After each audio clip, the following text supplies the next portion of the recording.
Hello, I'm Blah Blah. I should have chosen a better username, and Sonic Unleashed is a banger, despite my complicated relationship with it.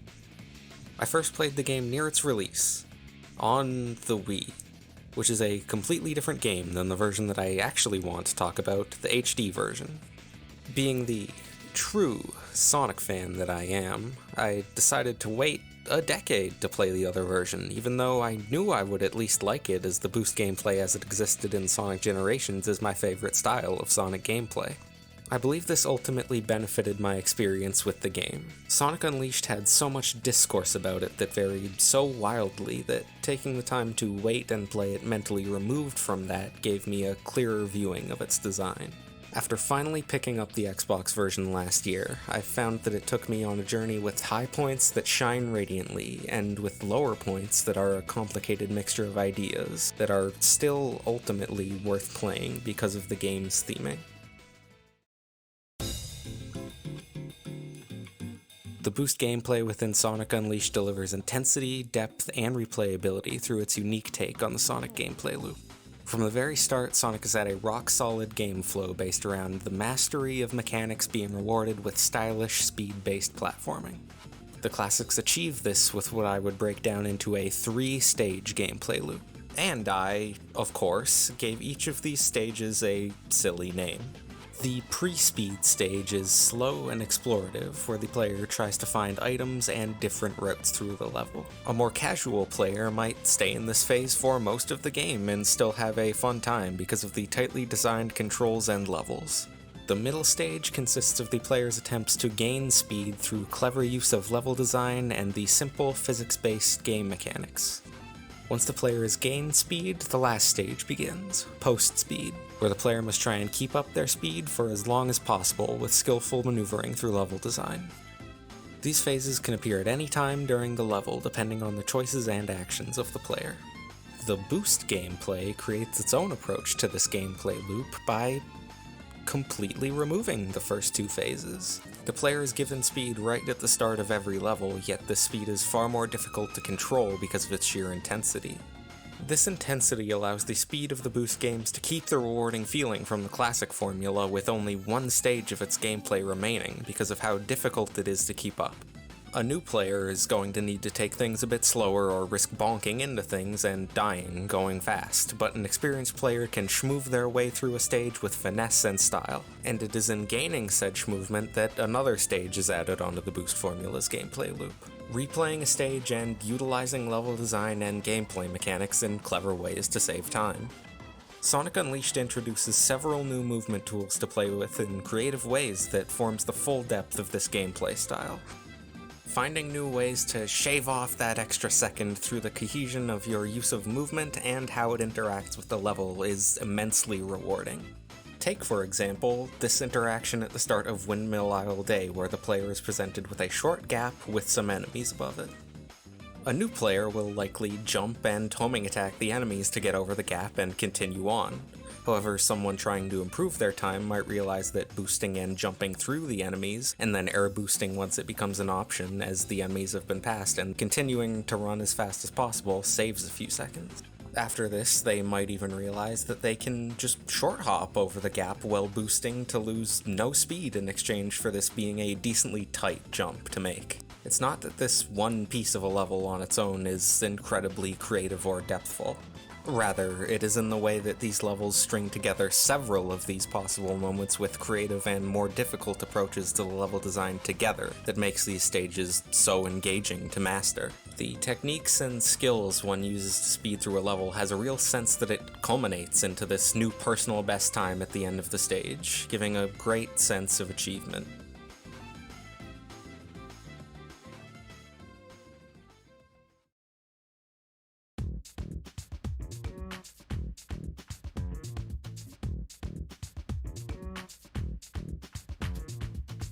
While the daytime is made of stages that succeed based on exciting design that evolves Sonic's usual platforming gameplay loop, at night the Werehog comes out and attempts to do something almost entirely new to the series. Combat has been present in previous titles, such as Sonic Heroes, but with the Werehog, Sonic made his first, and last, foray into the character action game genre, and although it ultimately falls short of its contemporaries, it does sport engaging and thoughtful design at a very basic level.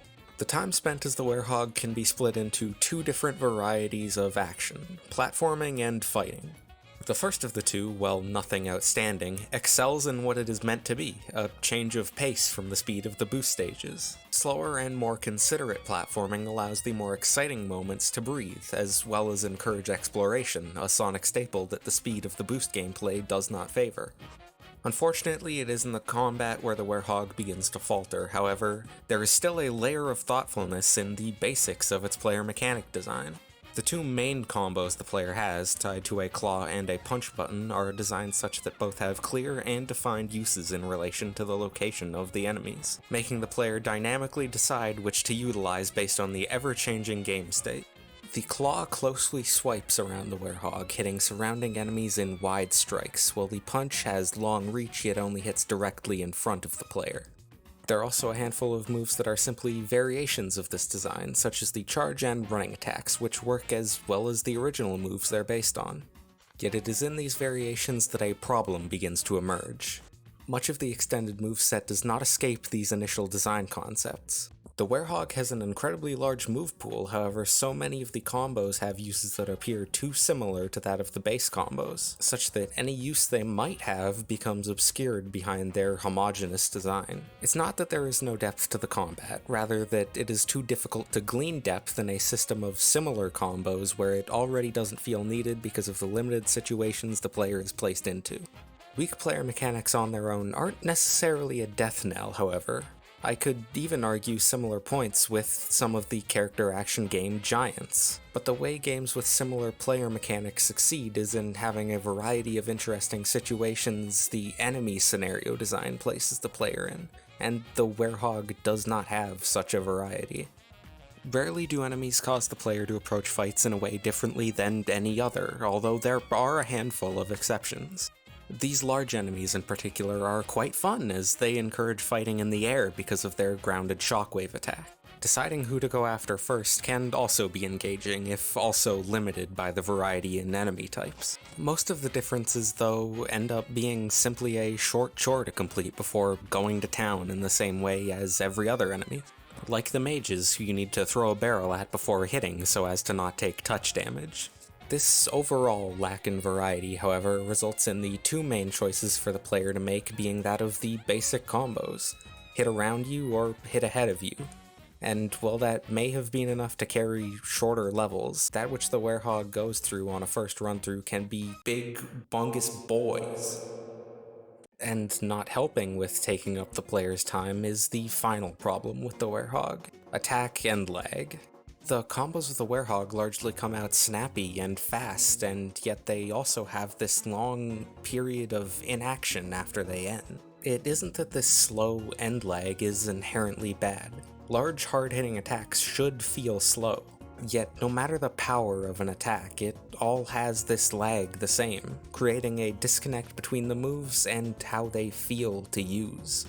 The split between the player's expectations and how the game actually plays, causing it to feel sluggish. However, near the end of my playthrough, I actually found a way to slightly counteract this slowness that I've never heard anyone talk about. The block command can cancel out of any move, creating both a fun way to mix up your offense and speed up the combat. Ultimately, this is only a small band-aid over a much larger swath of issues, as the block cancel has its own bit of end lag, and it is something never mentioned anywhere, such that I think very few have even noticed it. In the end, the Werehog falls short of being something great and can really drag the pace of the game to a halt with its combat. Even so, in the context of the final gameplay style presented by Sonic Unleashed, I believe it becomes something that is still worth playing.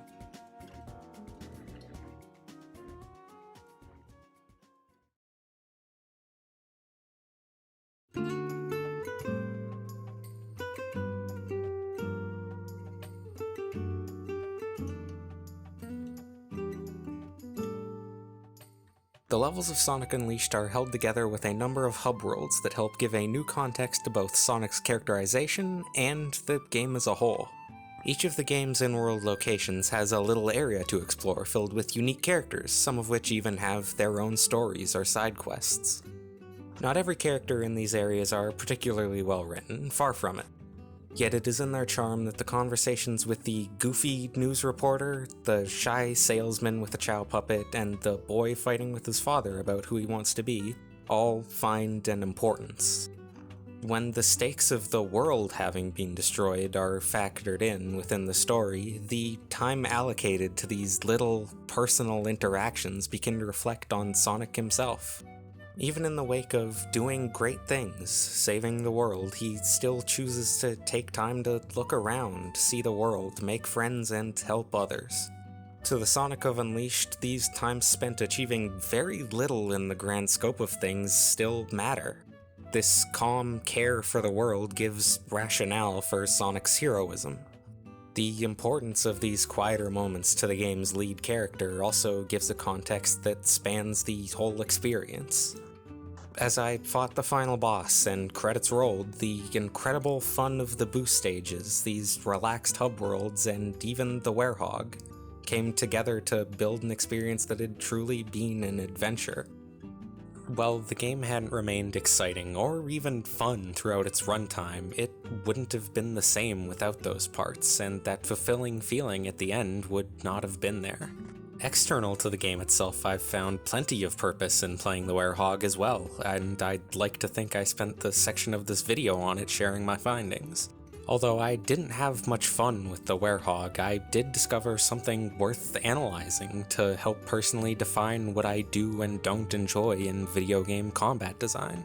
Even with the many problems I had with its design, I still believe Sonic Unleashed is an entirely worthwhile experience. It can be easy to look at things and simply search for what is most consistently enjoyable and avoid that which might not be as gratifying. Yet, in doing so, you can rob yourself of experiences that can be important and personally defining, be it in the media we consume, or just in general. It can be really easy, especially in the transitional periods of life, to look towards the next big thing while trying not to waste any meaningless time getting there. I've been looking for that next big thing for a while now, and occasionally I'd find myself regretting any time not spent searching for it.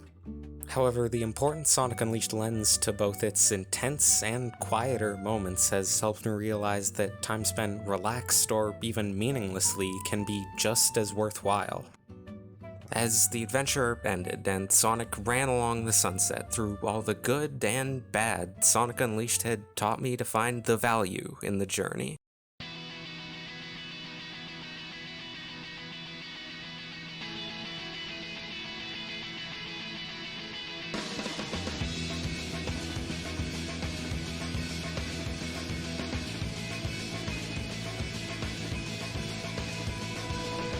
Alright, we're in outro mode. Thank you for watching. That video was really tough to make, so I hope it was at least alright. Turns out making longer videos is harder, same with being negative. Even though I was trying to show both the good and the bad of the Werehog, it was definitely way harder to write and edit about negativity, and I hope it didn't come off too harsh. If you love the Werehog, don't let some stupid idiot on the internet tell you otherwise. The gameplay style definitely has its merits, and I see very few people talk about them. I even have a few more notes that I couldn't flow into the script, but I thought were cool. I like this uppercut launcher and this air combo because of the movement and spacing that they give, and this air grab dive bomb is super satisfying. I also had this funny glitch where I went to space, and I really like this dialogue choice because it just really sums up my life. Anyways, thank you so much for watching. Like, subscribe, and follow me on Miiverse. I don't know, goodbye.